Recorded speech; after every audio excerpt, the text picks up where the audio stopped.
네, 끝내시고요. 지금 그 수준이 이렇게 섞여 있기 때문에 시마 3까지 들으신 분도 있고 그냥 점핑해서 오신 분들도 있고 섞여 있기 때문에 편차가 있어요. 그래서 기존에 시마 3까지 들으신 분들은 이제 반복 암기 단계로 넘어가시고, 중간이나 점핑하신 분들은 새로운 부분을 할 때 정확히 이해를 해두세요.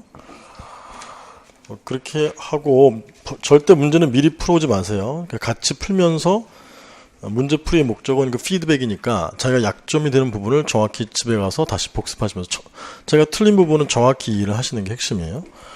자, 1번에 보겠습니다. 그리고 통상 한 8회 정도 되기 때문에 한 215문제 되니까 8회로 하면 한 27, 8문제 정도 나가게 될 것 같아요.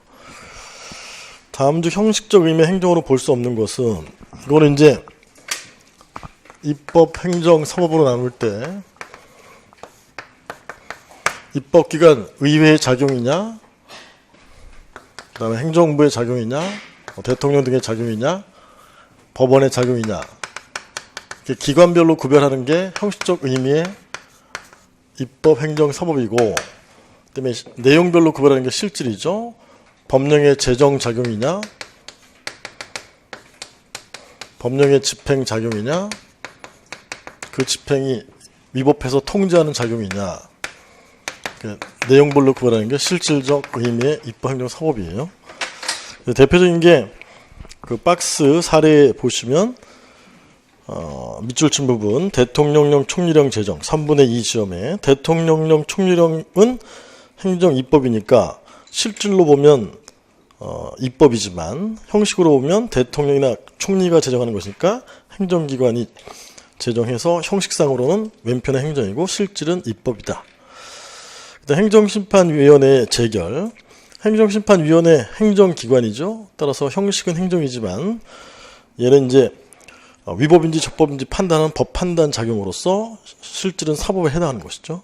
그렇게 판단하는 것이고, 그래서 1번 문제, 형식적 의미의 행정으로는 볼 수 없는 것은 국회 사무총장은 입법부의 기관이거든요. 국회니까. 그래서 형식적 의미로 본다면 얘는 뭐에 해당하는 것이죠?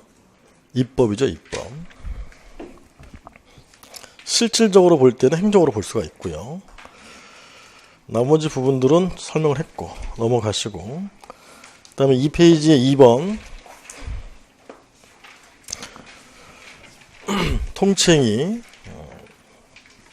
통챙이가 원래 B급인데 최근에 자꾸 뜨고 있기 때문에 뭐 A급으로도 볼 수 있고, 통챙이에 관한 설명이 좀 옳지 않은 것은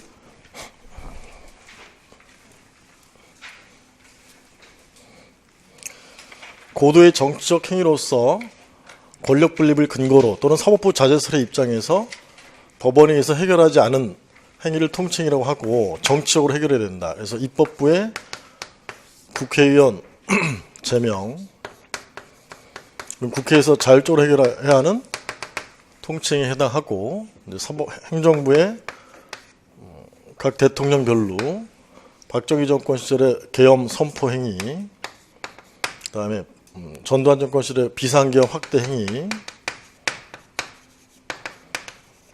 그 다음에 노태우 정권 시절에 노태우가 아니라 노무현 정권 시절에 이라크 파병 행위, 이런 것들은 정치로 해결해야 되는 것이지 사법심사의 대상이 되지는 않는다. 김영삼 정부 시절에 긴급재정 경제명령, 이런 건 이제 헌법소원의 대상이 된다. 그래서 얘는 긴급재정 경제명령 등은 이론적으로는 통칭에 속하지만 헌법재판소의 대상이 된다. 이런 것도 중요한 것이고, 박정희 정권 시절의 긴급조치는 옛날에 통칭으로서 사법심사의 대상이 되지 않는다고 했다가 긴급조치 헌법소원의 대상이 된다. 이렇게 바뀌었다 이 말이죠.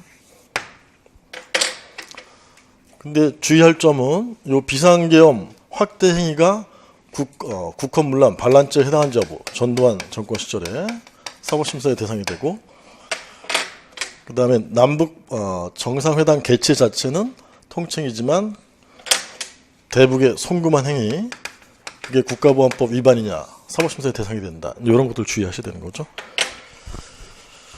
그래서 2번에 가장 옳지 않은 것은 3번인데, 통치행위를 인정하는 근거 학설로는 사법자제설, 그 다음에 입법부는 행정부의 재량행위다. 재량행위설. 근데 뒷부분이 쳤어요. 기관 양태설이 있는데 기관 양태설은 근거는 아니에요. 여러분들 잘 모르시는 것이고 하여튼 기관 양태설이 틀린 거다. 근데 나머지는 맞죠. 1번에 정치인 갑의 특별 사면 신청에 대한 정부의 거부 처분은 취소송의 대상이 안 된다. 이건 정치로 해결해야 되니까 통칭이다 이런 뜻이고요. 2번에 대통령의 긴급 재정 경제 명령은 통칭에는 속하지만 헌법소원의 대상이 된다. 이게 이제 헌재 입장이고 4번 질문이 조금 어려운 거죠. 행정소송에 있어서 개괄주의 및 국가배상 책임이 제도적 전제로서 인정되어야만 통칭의를 논할 실익이 있다. 이거는 행정작용 가운데 처분이 위법하다면 취소소송의 대상이 되는 건데 옛날에는 취소소송의 대상에 대해서 이러이러한 행위가 대상이 된다. 정해놓은 거를 무슨 주의라고 했었죠? 열기주의였었는데 지금 막연하게 처분이라고 개괄적으로 정할 때 이걸 개괄주의라고 얘기를 해요. 그럼 개괄주의이면 처분에 해당하면 원칙적으로 취소로 구제를 할 수 있는 건데 예외적으로 통칭해 등의 경우에는 처분에 해당하지 않으므로 구제를 할 수 없다. 그래서 처분 등의 개괄주의를 전제로 해서 통칭의 개념을 인정할 수 있는 거다. 이런 표현이에요. 4번에 개괄주의 등이 제도적 전제로서 인정되어야만 처분이 아닌 것은 통칭의로서 논할 실익이 있다. 이렇게 된 거죠. 5번에 고도의 정치성을 띤 행위라 하더라도 헌법상의 국민주권주의 원리나 비례원칙 등의 위배돼서는 안 된다. 위헌적인 요소가 있다. 이런 얘기고요. 3번이 답이고 좀 이거 옛날식 문제인데 좀 어려워요. 그다음에 이런 것들이 더 요새는 잘 나오죠. 실제 판례 사안이었던 경우 반란죄는 사법심사의 대상이 된다. 대북 성범행위는 사법심사의 대상이 된다. 이걸로 이제 답을 만든 경우가 많다 이 말이에요. 그다음에 3페이지에 행정법의 기본 원리.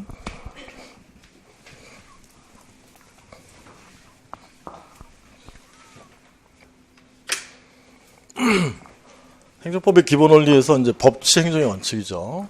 법치 행정의 헌법에서의 원칙은 입법부, 행정부, 사법부를 구속하는 법치주의의 원칙이 큰 개념이고 이게 행정작용에 구현되는 원칙이 법치행정의 원리이다. 법치행정의 원칙은 행정의 면허 취소 같은 행정작용은 법률에 근거가 있어야 되고 법률 유보의 원칙, 법률 우위의 원칙, 법률에 위반해서는 안 된다. 법률 우위의 원칙. 이건 위반해서는 안 된다니까 소극적이에요, 적극적이에요? 소극적 원칙. 네, 법률에 근거가 있어야 된다. 법률 유보의 원칙. 근거가 있어야 된다이기 때문에 적극적 원칙. 네, 법률의 법규 창조력.